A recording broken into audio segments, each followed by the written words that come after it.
नमस्कार दोस्तों PCS academy में मैं आप सभी लोगों का स्वागत करता हूं। और दोस्तों, हम लोगों की यूपी पीसीएस मेंस 2021 के लिए ध्यान रखिएगा। यूपी पीसीएस मेंस 2021 के लिए आंसर राइटिंग की सीरीज चल रही थी। उसी सीरीज़ में अभी तक हम लोगों ने 148 नंबर पार्ट तक हम लोगों ने देख लिया था। आज हम लोग 149वां नंबर पार्ट देखेंगे। प्रत्येक पार्ट में दोस्तों हम लोग दो प्रश्नों को देखते हैं, ठीक है। पहला प्रश्न जो होता है वो स्टैटिक जीएस का होता है, दूसरा आपका जो होता है वो करंट अफेयर का प्रश्न होता है। जैसे दो दो प्रश्न भी अगर आप लोग डेली लिख रहे हैं तो भी बहुत अच्छा होता है। डेली आप लोग लिखिए इन प्रश्नों को। और एक चीज़ है कि जैसे बहुत सारे लोगों को ये समस्या आ रही कि इस तरीके से मतलब जो भी पॉइंट्स मिलते हैं फिर उसके बाद में हम किस तरीके से लिखें। तो इसके लिए दोस्तों ये है कि जैसे आप चीज़ों को पढ़ते हैं, इनको देखते हैं, ठीक है। जो पॉइंट्स हैं, पॉइंट्स को ही आपको बड़ा करके अपने शब्दों में लिखना है। क्योंकि देखिए, कोई भी कितना भी मॉडल आंसर और कितनी भी चीज़ें दे जाए, आपकी जो व्यक्तित्व होता है, आपकी जो लिखावट होती है, वही एग्ज़ाम हॉल में आप करेंगे कार्य, ठीक है। वही चीज़ें प्रदर्शित होती हैं। तो आपको क्या करना है, जो आपकी क्षमता है, जो आपकी क्वालिटी है, उन्हीं को, इन पॉइंट्स को अपनी क्वालिटी में व्यक्त करना है। तो इस तरीके से चीज़ों को आप लोगों को लिखना है, इतना आप लोग समझिए, ठीक है। जो भी चीज़ें हैं, जैसे आप लिखना जब स्टार्ट करते हैं तो आप जो भी पॉइंट्स दिए हैं उनको बड़ा करके अपने शब्दों में लिखना है, ठीक है। और अगर वो भी नहीं हो रहा तो छोटे छोटे टॉपिक पर लिखना स्टार्ट कीजिएगा। जैसे आप अपने बारे में लिखिए, या आप अपने माता पिता के बारे में, या जो समसामयिक मुद्दे हैं उससे स्टार्ट करिए। जिसको बिल्कुल शुरुआती स्टेज में लिखना नहीं आ रहा, तो उसके लिए बस यही है कि आप अच्छे से बेहतर तरीके से स्टार्ट कीजिए। और आज का जो प्रश्न है दोस्तों, पेपर थर्ड का प्रश्न है। प्रश्न संख्या 297 है और 125 शब्द सीमा में आप लोगों को इस प्रश्न को लिखना है। इस प्रश्न को लिखने से पहले वही सावधानियां कि जैसे जो ग्रामर की गलतियां हैं वो आपसे नहीं होनी चाहिए। जो इंट्रोडक्शन पार्ट है, बॉडी पार्ट है, कंक्लूजन पार्ट है, तो तीनों में एक एक कोटेशन, कविता, श्लोक, मूवी के गीत, बोल, इन सारी चीज़ों को ऐड करिए। इसके साथ में अन्य चीज़ें भी होती हैं कि जैसे जो प्रस्तुतिकरण को आपको अच्छा करती हैं, कि जैसे फ्लो चार्ट कहीं पर उपयोग कर लीजिए, कहीं पर डायग्राम बना लीजिए, कहीं पर डेटा का इस्तेमाल करिए, कहीं पर आप जो अच्छी लाइनें जो हैं, डेटा है, उनको अंडरलाइन भी करिए, जो एग्जामिनर को बताता है कि हाँ भाई, इन चीज़ों को आपको देखना है।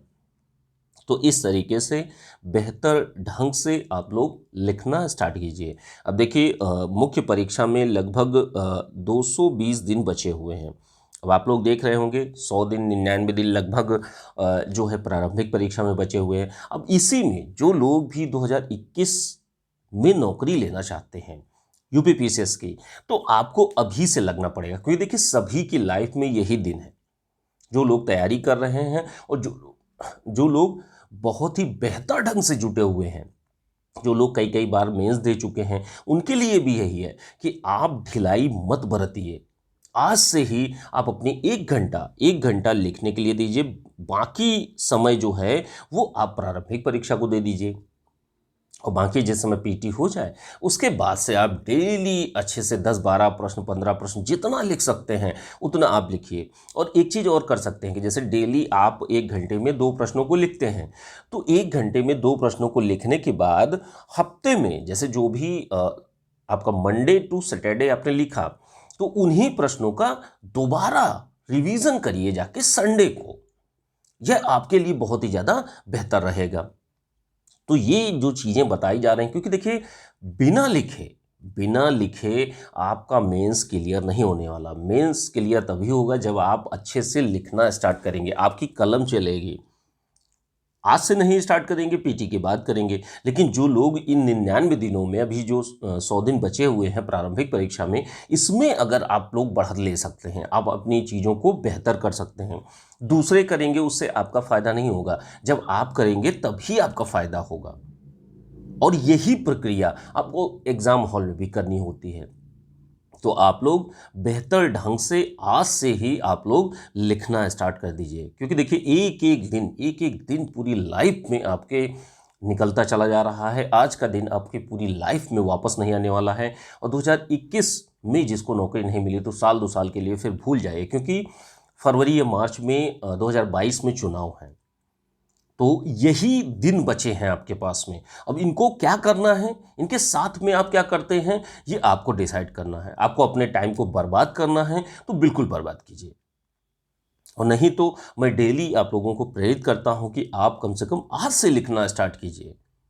जो भी पीसीएस एकेडमी पर जो ये आंसर राइटिंग प्रैक्टिस है, केवल ये आंसर राइटिंग प्रैक्टिस और टेस्ट सीरीज, मैं ओवरऑल में जीएस के चारों पेपर के नोट्स और वीडियोस की बात नहीं कर रहा हूँ। इसी में से 2018, 19, 20 तीनों सालों में लगभग 12, 13, 14, 12, 13, 14 इस तरीके से जीएस के चारों पेपरों में आपके प्रश्न पीसीएस एकेडमी से आए हैं।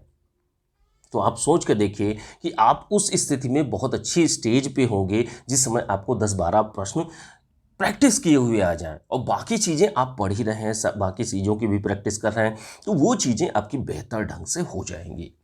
ठीक है, तो जो भी चीज़ें हैं आज से ही आप लोग जहाँ से भी जिसके भी नोट्स आपको अच्छे लगते हैं बिल्कुल वहीं से लीजिए। और लेकिन मेरा कहना मतलब बस इतना है कि आप आज से ही लिखना स्टार्ट कीजिए। ठीक है, इसकी पीडीएफ जो है दोस्तों आप लोगों को जो पेड ग्रुप चल रहा है यूपी पीसीएस मेंस 2021 का, तो उसी में आप लोगों को प्राप्त हो जाएगी। और जो लोग भी अपना यूपी पीसीएस मेंस 2021 का बैच ज्वाइन करना चाहते हैं तो ज्वाइन कर सकते हैं। ये नंबर है 9140085178। आइए आज का जो प्रश्न है, प्रश्न को देखते हैं।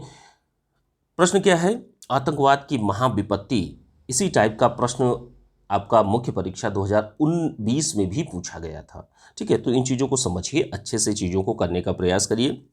आतंकवाद की महाविपत्ति राष्ट्रीय सुरक्षा के लिए एक गंभीर चुनौती है। इस बढ़ते संकट का नियंत्रण हेतु हल सुझाइए, और आतंकी निधियन यानी जो फंडिंग होती है आतंकवादियों को, वो उसके स्रोत क्या हैं, तो इन दोनों प्रश्नों को आप लोगों को बताना है।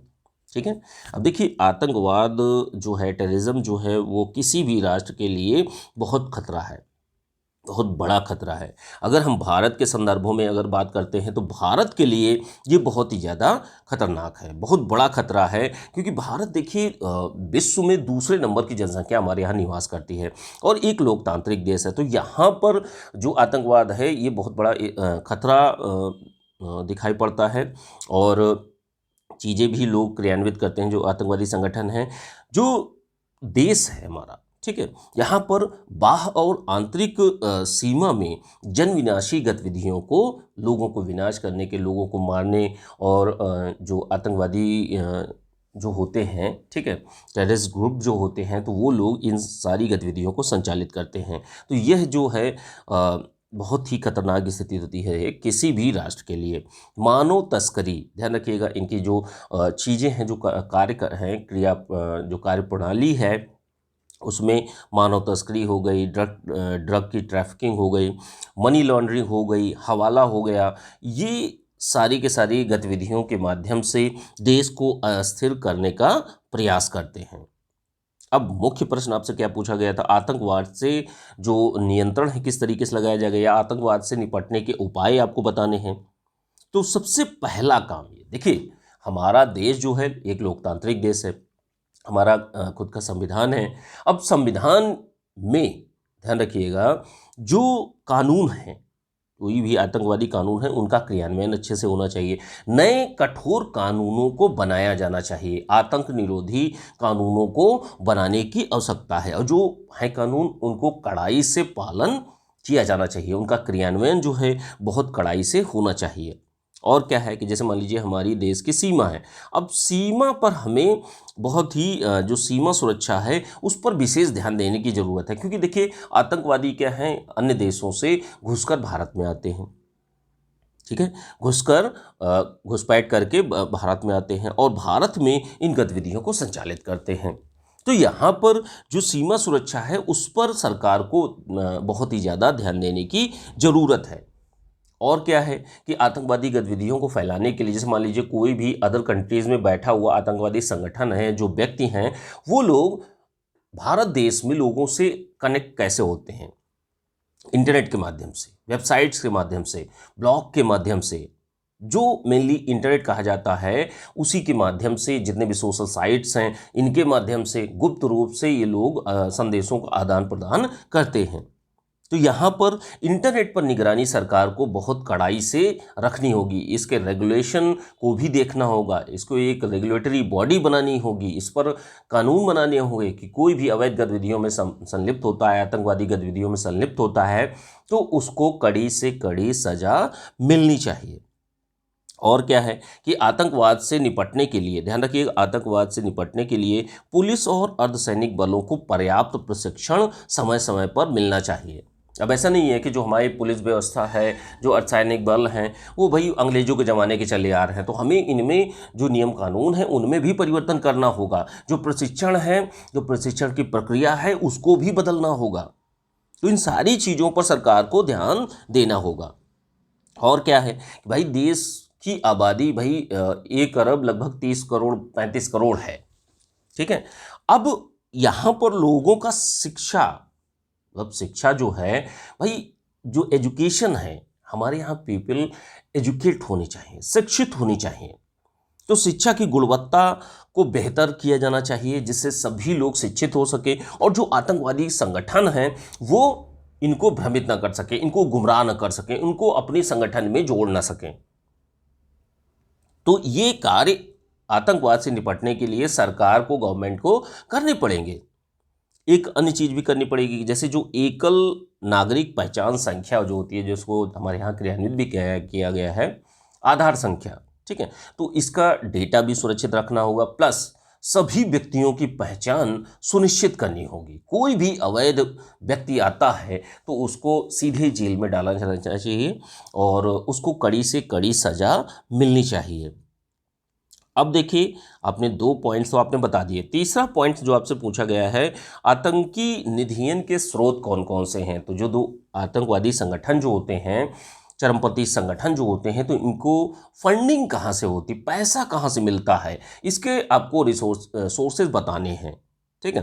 तो देखिए, इनका मुख्य जो सोर्स होता है, तो ये क्या करते हैं कि किसी भी देश में आर्थिक रूप से सबसे पहले कमज़ोर करते हैं, पैसा वहाँ से उठाते हैं। अब कैसे? हवाला का पैसा, काला धन जो है, ब्लैक मनी को वाइट मनी में परिवर्तित करना, बीच का हिस्सा अपने पास रखते हैं, ड्रग का पैसा, ड्रग ट्रैफिकिंग बहुत ज़्यादा होती है, ह्यूमन ट्रैफिकिंग बहुत ज़्यादा होती है, और मनी लॉन्ड्रिंग का पैसा, ठीक है। फिरौती हो गया, माफियागिरी हो गई, इससे लोग धन उगाते हैं, लोगों को ब्लैकमेल भी करते हैं।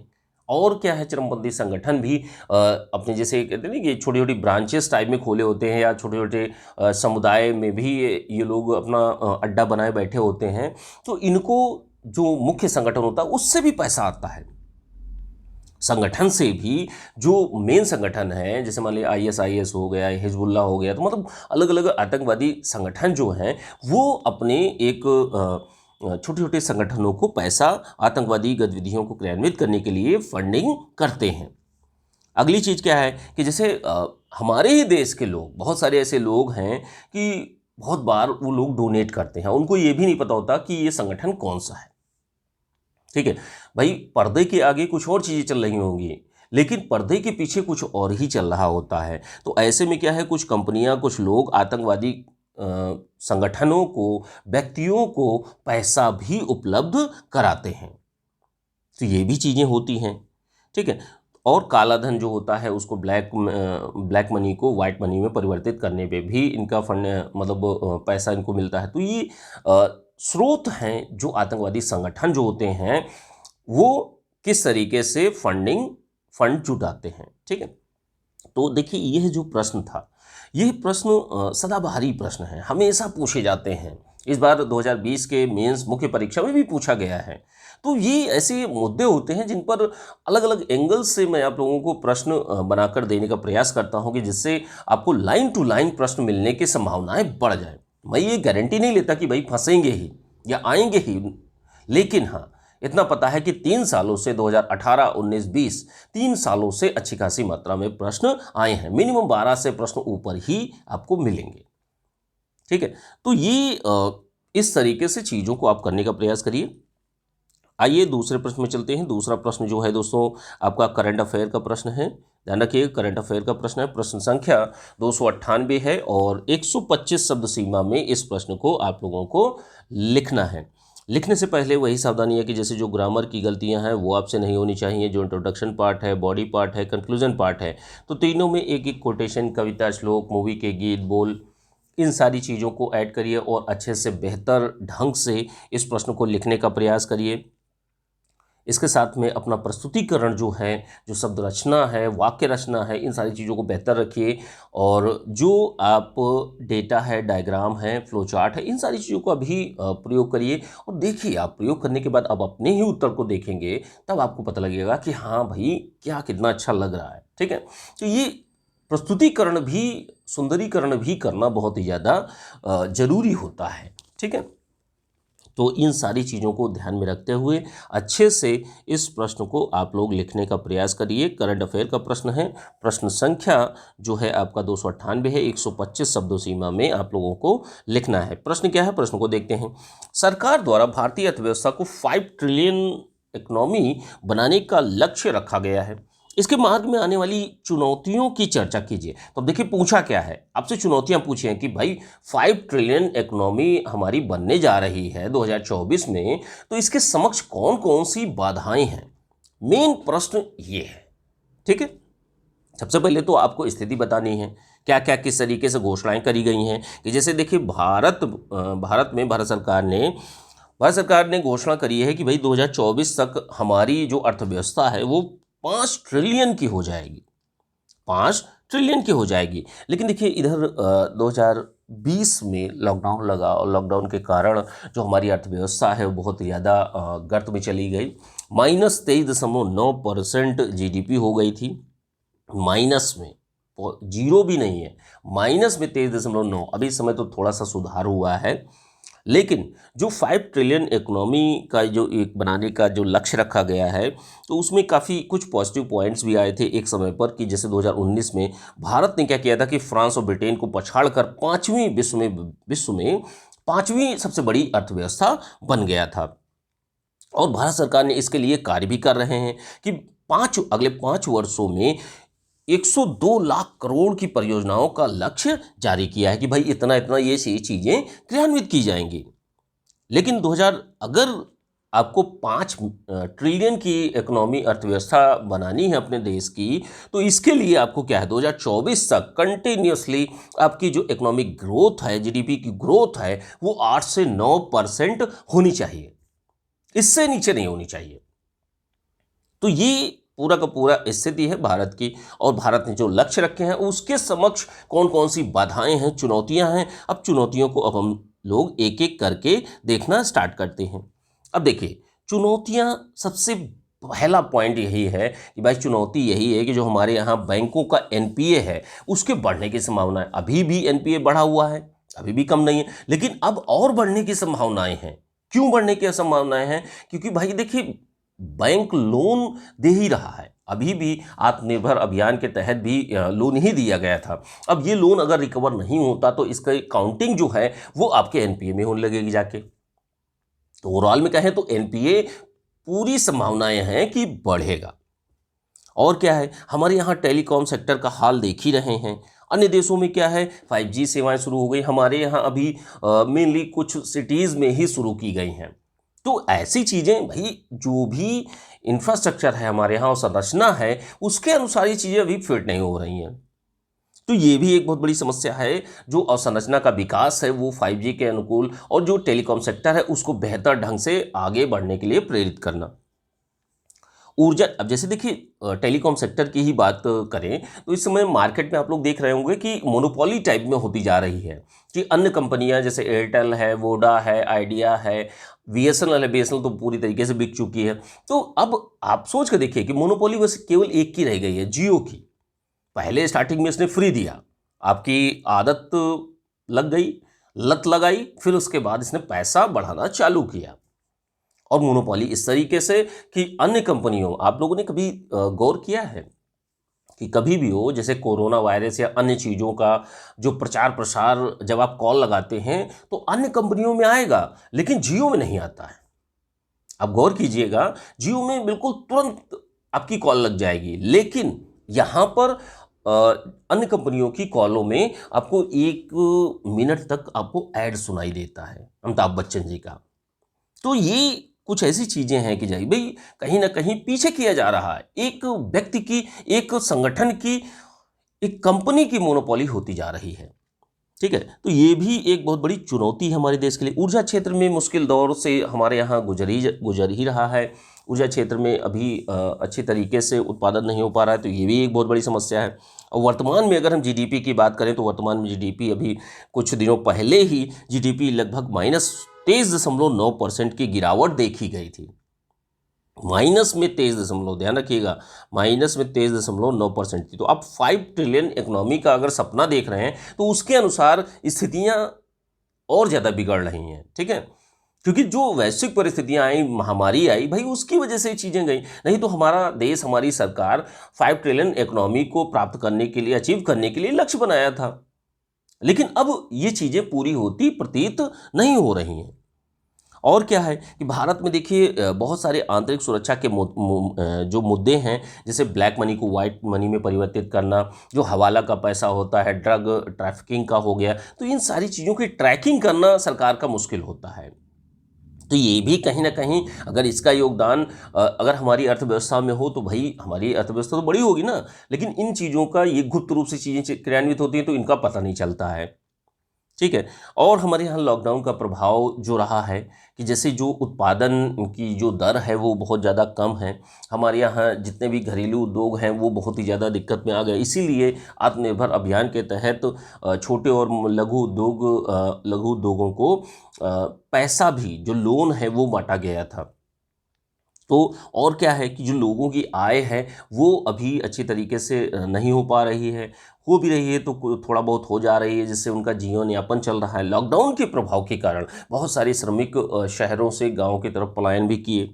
तो ये सारी की सारी चीज़ें, और रोजगार की जहाँ तक बात की जाए तो रोजगार सृजन हो नहीं रहा।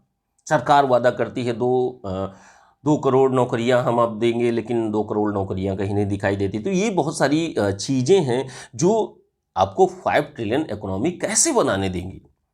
ठीक है, ये चुनौतियां हैं। सरकार को इनको ठीक करना होगा, सरकार को रोजगार प्रोवाइड करने होंगे, सरकार को हर तरीके से अर्थव्यवस्था को उठाने के लिए कार्य करने होंगे, अपना एनपीए कम करना होगा। तो हर तरीके से सरकार को कदम उठाने पड़ेंगे। अगर हाथ में हाथ धर के बैठी रहेगी सरकार तो कुछ नहीं होने वाला। आपको लोगों के हाथ में पैसा डालना पड़ेगा जिससे वो खर्च कर सकें, जो उत्पादन की गतिविधियां हैं उनको बेहतर करना पड़ेगा। तो ये सारी की सारी चीज़ें, हमारे यहाँ एक निवेश अनुकूल माहौल भी बनाना पड़ेगा। अगर हमारे यहाँ समाज में जो लोग हैं, लोगों के बीच में अगर आपसी वैमनस्य होगा और लोगों के बीच में जो आंदोलन है वो अगर होते रहेंगे तो वैश्विक कंपनियाँ जितनी भी हैं, बड़ी मल्टीनेशनल कंपनियाँ हैं, वो भारत में निवेश करने के लिए इच्छुक नहीं रहेंगी, और जो होंगी भी वो भी बाहर चली जाएंगी। ठीक है, और जो हमारा घरेलू निवेश है, ठीक है, डोमेस्टिक इन्वेस्टमेंट जो होता है उसको भी आपको बढ़ाना होगा, बचत दर को बढ़ाना होगा। तो इन सारे कार्यों को ओवरऑल में आपको करना ही पड़ेगा अगर भारत की अर्थव्यवस्था को आप 5 ट्रिलियन की इकोनॉमी बनाना चाहते हैं तो। ठीक है, तो इस तरीके से आप लोगों को 125 शब्दों में आप लोगों को इस प्रश्न को आप लोगों को बेहतर ढंग से लिखने का प्रयास करना है। अच्छे से इस प्रश्न को लिखिए और निष्कर्ष में भी अपने शब्दों में, अपने शब्दों, क्योंकि देखिए प्रत्येक व्यक्ति की सोचने और समझने की क्षमता अलग अलग होती है, तो आप अपने अनुसार चीज़ों को बेहतर ढंग से लिखने का प्रयास करिए। ठीक है, तो इसकी पीडीएफ दोस्तों आप लोगों को यूपीपीसीएस मेंस 2021 का जो बैच चल रहा है उसमें आप लोगों को प्राप्त हो जाएगी। और जो लोग भी अभी से, आज से ही यूपीपीसीएस मेंस 2021 की तैयारी करना चाहते हैं तो तैयारी कर सकते हैं। यह नंबर है 9140085178, इस पर आप लोग मैसेज करके जानकारी ले सकते हैं। ठीक है, चलिए, ठीक है, थैंक यू देखने के लिए।